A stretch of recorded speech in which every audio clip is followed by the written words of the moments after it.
All right, we are recording. So, today we are going to read How the Grinch Stole Christmas. Yes, by Dr. Seuss. So, I showed you the guy on YouTube, Wes, his interpretation of Dr. Seuss, and here's just a classic Dr. Seuss novel. So, How the Grinch Stole Christmas. Oh, it's like I have a mint in my mouth. It'd be hard to read Dr. Seuss with a mint in your mouth.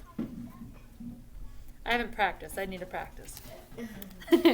Okay, so How the Grinch Stole Christmas by Dr. Seuss. Every Who down in Whoville liked Christmas a lot.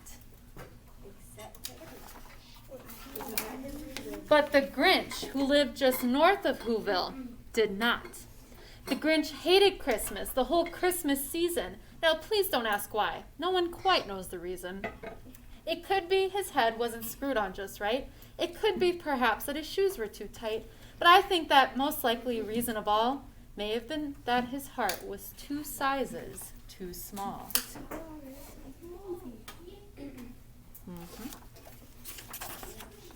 But whatever the reason, his heart or his shoes, he stood there on Christmas Eve hating the Whos, staring down from his cave with a sour, grinchy frown, and the warm lighted windows below in their town. For he knew every Who down in Whoville beneath was busy now hanging on a mistletoe wreath. And they're hanging their stockings, he snarled with a sneer. Tomorrow is Christmas, it's practically here. Then he growled with his Grinch fingers nervously drumming. I must find a way to stop Christmas from coming. For tomorrow, he knew. All the Who girls and boys would wake bright and early. They'd rush for their toys. And then, oh the noise, noise, noise, noise. That's one thing he hated. The noise, noise, noise, noise.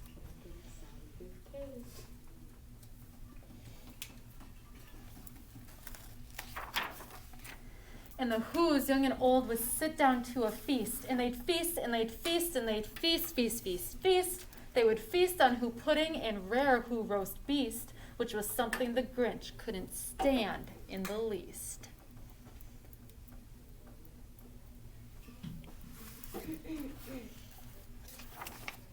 And then they'd do something he liked least of all.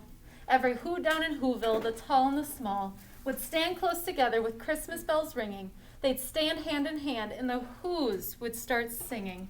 They'd sing, and they'd sing, and they'd sing, sing, sing, sing. And the more the Grinch thought of this Who Christmas sing, the more the Grinch thought, I must stop this whole thing. Why, for 53 years I've put up with it now. I must stop this Christmas from coming. But how? Somehow.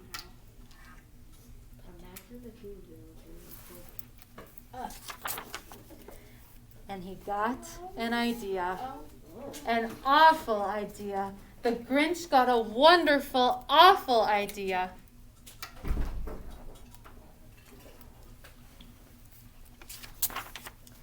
I know just what to do. The Grinch laughed in his throat, and he made a quick Santa Claus hat and a coat. And he chuckled and clucked, what a great Grinchy trick. With this coat and this hat, I look just like Saint Nick. All I need is a reindeer. The Grinch looked around, but since reindeer are scarce, there was none to be found. Did that stop the old Grinch? No, the Grinch simply said. If I can't find a reindeer, I'll make one instead. So he called his dog Max, then he took some red thread, and he tied a big horn on top of his head. Why not two? It's different from the movie because he actually goes out and tries to find some. It's a little different from the movie, you're right. Then he loaded some bags and some old empty sacks on a ramshackle sleigh, and he hitched up old Max. Then the Grinch said, giddy up! And the sleigh started down toward the homes where the Whos lay a snooze in their town.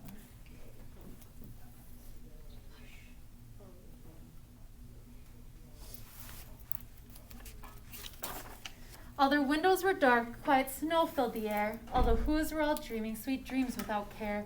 When he came to the first little house on the square, this is stop number 1, the old Grinchy Claus hissed, and he climbed to the roof, empty bags in a fist. So that's the opposite of Santa Claus, right? Mm-hmm. Santa Claus has a full bag. He has empty bags.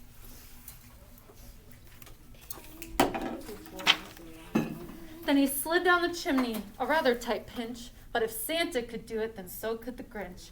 He got stuck only once, for a moment or two. Then he stuck his head out of the fireplace flue, where the little Who's stockings all hung in a row. These stockings, he grinned, are the first things to go. What do you notice about the color in this book? Christmas colors. Max, what do you notice?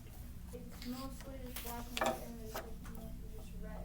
There's just shades of red, right? Drew. I think he tried to make it like snow inside or some sort of like winter type inside the houses. Yeah, definitely. That too. Nice job. Then he slithered and slunk with a smile most unpleasant around the whole room, and he took every present. Pop guns and bicycles, roller skates, drums, checkerboards, tricycles, popcorn, and plums. And he stuffed them in bags, and the Grinch very nimbly stuffed all the bags, one by one, up the chimney. That's the opposite of Santa. It is the opposite of Santa. You're exactly right. Then he slunk to the icebox. He took the Who's feast. He took the Who pudding. He took the roast beast. He cleaned out that icebox as quick as a flash. Why, that Grinch even took their last can of Who hash.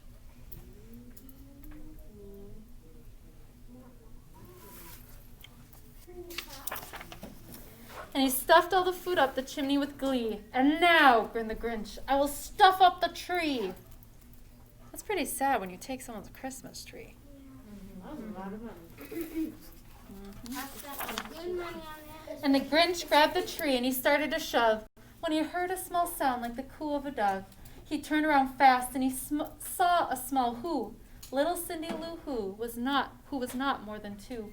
The Grinch had been caught by this tiny Who daughter who'd got out of bed for a cup of cold water. She stared at the Grinch and said, Santa Claus, why? Why are you taking our Christmas tree? Why? So you can see her little pink, or over here. Little, Yeah, right there. there. But you know, that old Grinch was so smart and so slick. He thought up a lie, and he thought it up quick. Why, my sweet little tot, the fake Santa Claus lied. There's a light on this tree that won't light on one side. So I'm taking it home to my workshop, dear. I'll fix it up there. I'll bring it back here. And his fib fooled the child. Then he patted her head, and he got her a drink, and he sent her to bed. And when Cindy Lou Who went to bed with her cup, he went to the chimney and stuffed the tree up. Will, fix your name tag, please. Don't need the sound effects. Then the last thing he took was a log for their fire. Then he went up the chimney himself, the old liar. On their walls he left nothing but hooks and some wire. And the one speck of food that he left in the house was a crumb that was even too small for a mouse. So you can see the mouse looking at it like, I'm not going to even eat that. That's too small. It's too small. Then he did the same thing to the other Who's houses, leaving crumbs much too small for other Who's mouses. Very mean. I think mouses these days would eat crumbs. It was 1/4 dawn, all the Who's still abed, all the Who's still snooze, when he packed up his sled, packed it up with their presents, the ribbons, the wrappings, the tags and the tinsel, the trimmings, the trappings. So it's a giant sled, right? Full of stuff. Or a giant bag, I should say, full of stuff. It does look like a giant sock. 3,000 feet up the side of Mount Crumpet, he rode with his load to the tip-top to dump it. Pooh-pooh to the Who's, he was grinchishly humming. They're finding out now that no Christmas is coming. They're just waking up. I know just what they'll do. Their mouths will hang open a minute or two. Then the Who's down in Whoville will cry a boo-hoo. If they were waking up now, wouldn't they notice this great big red thing? Yeah. You would think so. I don't know. No, but it's way up on the. That's true. 3,000 feet up, that'd be hard to see. That's a noise, grinned the Grinch, that I simply must hear. So he paused, and the Grinch put his hand to his ear, and he did hear a sound rising over the snow. It started in low, then it started to grow. Uh-oh. I don't know why we don't have our masks on, but they need to be on. nose and chin. I shouldn't have to tell you this multiple times a day.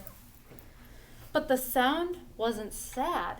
Why, the sound sounded merry. It couldn't be so, but it was merry, very.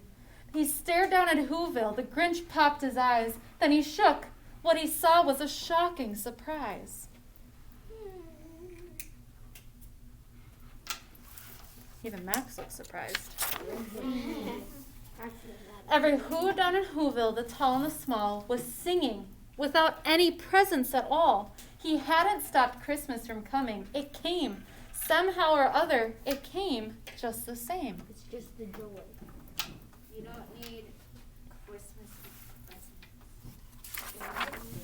And the Grinch, with his Grinch feet ice cold in the snow, stood puzzling and puzzling. How could it be so? It came without ribbons, it came without tags.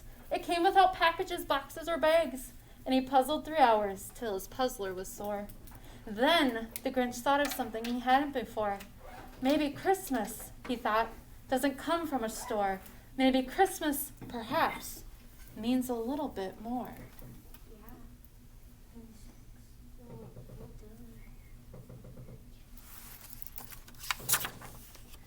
And what happened then? Well, in Whoville they say that the Grinch's small heart grew through sizes that day. And the minute his heart didn't feel quite so tight, he whizzed with his load through the bright morning light, and he brought back the toys and the food for the feast. And he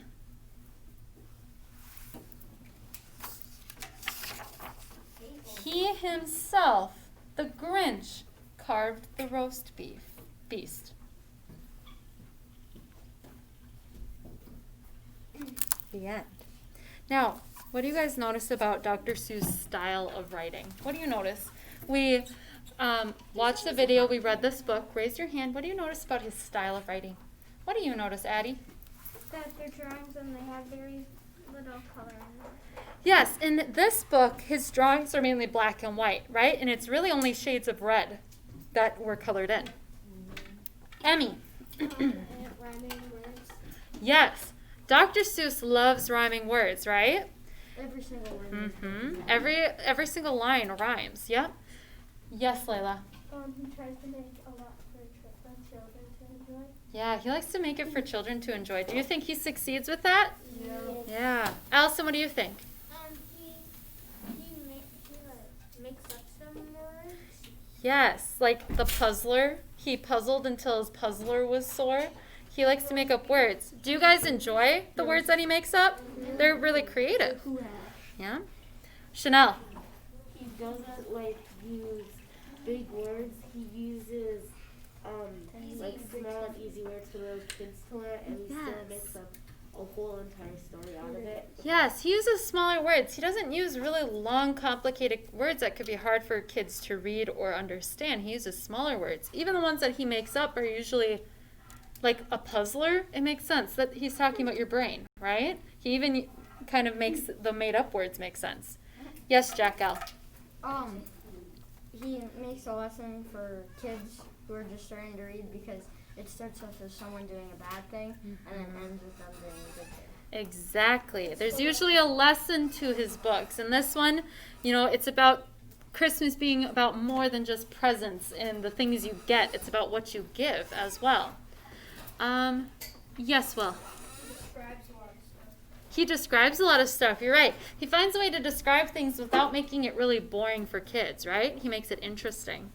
Anything else? Any other things we notice about Dr. Seuss's style of writing? Okay. His artwork. Would you be able to pick out a Dr. Seuss artwork pretty easily, do you think? Yeah. He's a very distinct style, right? The way he draws is very unique. You can even tell by the Grinch on the cover. You could just look at that and that's Dr. Seuss. Yeah. Yes, Drew. Yeah. Can we read one more Dr. Seuss book? If we have time later today, we will. Okay? Yes, Will. He also has always in his books a certain type of font. Yes, he tends to use a certain type of font for his books. And did you guys notice that on some of the pages, like here, the way that the words are spaced out, they aren't just all in a line, right? He kind of moves them around the page. There was another one, I think. Let me find it. Was it the last page? Yes. What that page? Well, here, he added and he in the middle instead of off to the side. You can see that on the last line. And I think there was one where it was like falling. Yeah. Wasn't there? There was. I thought there was. Maybe I'm wrong. It was in the book of Ugh. falling up. Not there. Well, and it's interesting too because there's not a lot of words. But But- a page makes a lot of sense. Yeah, exactly. Okay, all that it says on the back is, then the Grinch thought of something he hadn't before. Maybe Christmas, perhaps, means a little bit more. Celebrate the true meaning of the holidays with this iconic classic that is as much a part of our collective Christmas spirit as mistletoe, reindeer, and caroling. Celebrate special moments of the year or of the day with these books by Dr. Seuss. So it has all the places you'll go. Happy birthday to you in Dr. Seuss's sleep book. Okay? All right, nice job.